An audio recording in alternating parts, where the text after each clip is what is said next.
தருமபுரியில் பல்வேறு திட்டங்களை முதலமைச்சர் மு.க.ஸ்டாலின் துவக்கி வைக்கிறார். நிரலை காட்சிகளை பார்க்கலாம்.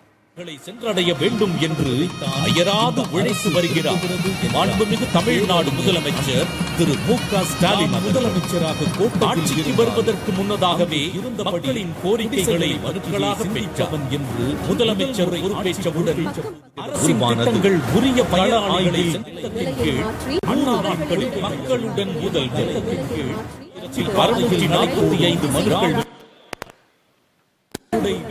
தொகுதியில் முதலமைச்சர் என தொடங்கிய ஏழை எளியோர் கோரிக்கைகள் முதல்வரின் முகவரி துறையாக மலர் வெடிவு காண்பதை அறிவிக்கும்.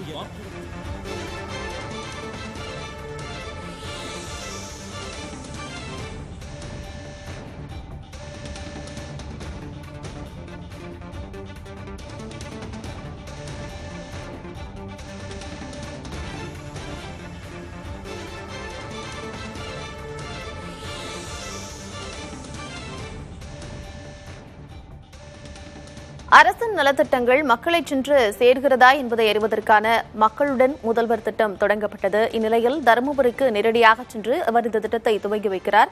அந்த நேரலை காட்சிகளை பார்த்து வருகிறோம். இது தொடர்பாக விவரங்களோடு இணைந்திருக்கிறார் செய்தியாளர் விவேகானந்தன். இந்த திட்டத்தோடு சேர்த்து வேறு என்னென்ன நலத்திட்டங்களை முதலமைச்சர் மு.க.ஸ்டாலின் துவக்கி வைக்கிறார்? விவரங்களை சொல்லுங்கள். தருமபுரி மாவட்டத்தில் மக்களுடன் முதல்வர் திட்டம் ஊரக பகுதிகளுக்காக இன்று தொடங்கி வைக்கப்பட்டது. காலை விழா நிகழ்விற்கு வந்த முதலமைச்சர் திட்டத்தினை பொதுமக்களிடம் மனு வாங்கி திட்டத்தினை தொடங்கி வைத்தார்.